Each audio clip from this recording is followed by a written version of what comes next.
as you guys can see, my crust did not come out nice and round. That's okay. I've still got more dough to play with.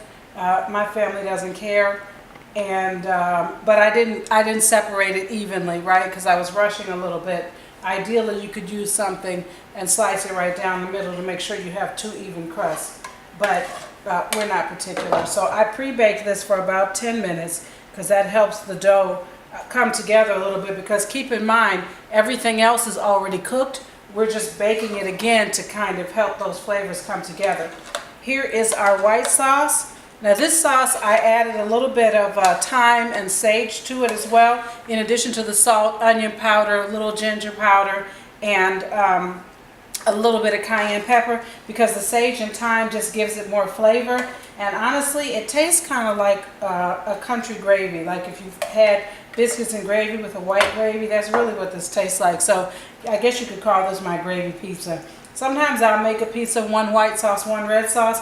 Everybody really likes the white sauce, so I've been doing that a lot more lately.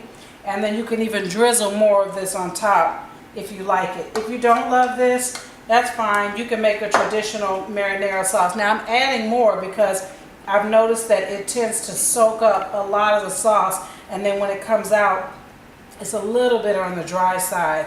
So just from that experience, I'm adding a little more to make it saucier. And then I'm going to go ahead and throw our toppings on. So I'm going to start with our bell peppers here.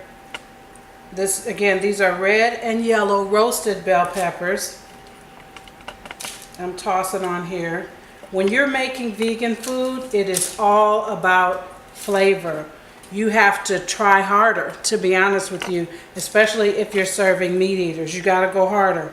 They're going to like it more if it has lots of flavor, because in my opinion, meat only tastes like what you season it with. That's the only reason why it's so good, is because of the seasonings that are put on it. So I use the same seasonings on my food. I just use vegan ingredients instead, right? Or most of the same seasonings.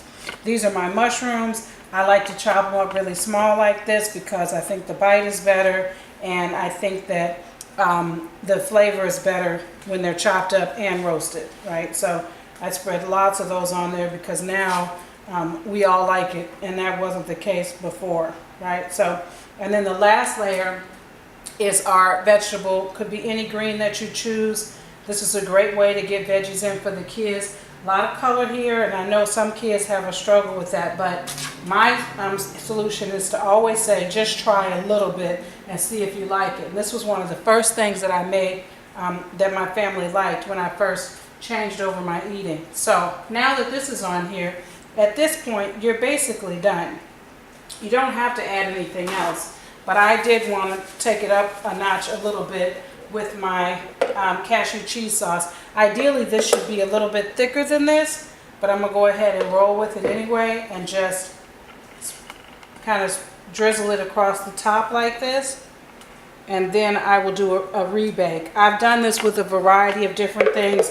I've used a more block form. I've used a store-bought vegan cheese, but it's very expensive, and we like this just the same. So if you do the store-bought vegan cheese, I would recommend the Follow Your Heart mozzarella brand.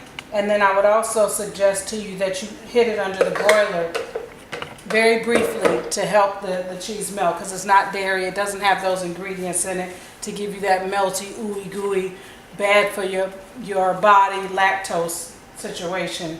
So this is it. I'm going to put this in the oven and bake it, and then show you guys the finished product. Here is a slice of the pizza all done, as you can see here. All the ingredients came together well. Yes, there's a lot of stuff on there. You don't have to do yours the same way. We like it like this.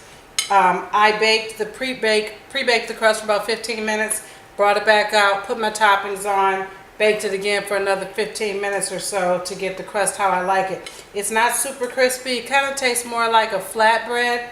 It's got a nice chew to it, but most importantly, these flavors are on point. I think this might be my best pizza yet, honestly. Every time I try, I'm getting better and better. So I hope that you watch this. You're encouraged to try your own. Please let me know if you have any questions. I am working on a more exact recipe for this, as I'll be doing this in an upcoming cooking class, and I want to make sure that everybody can replicate it as closely as possible. Enjoy!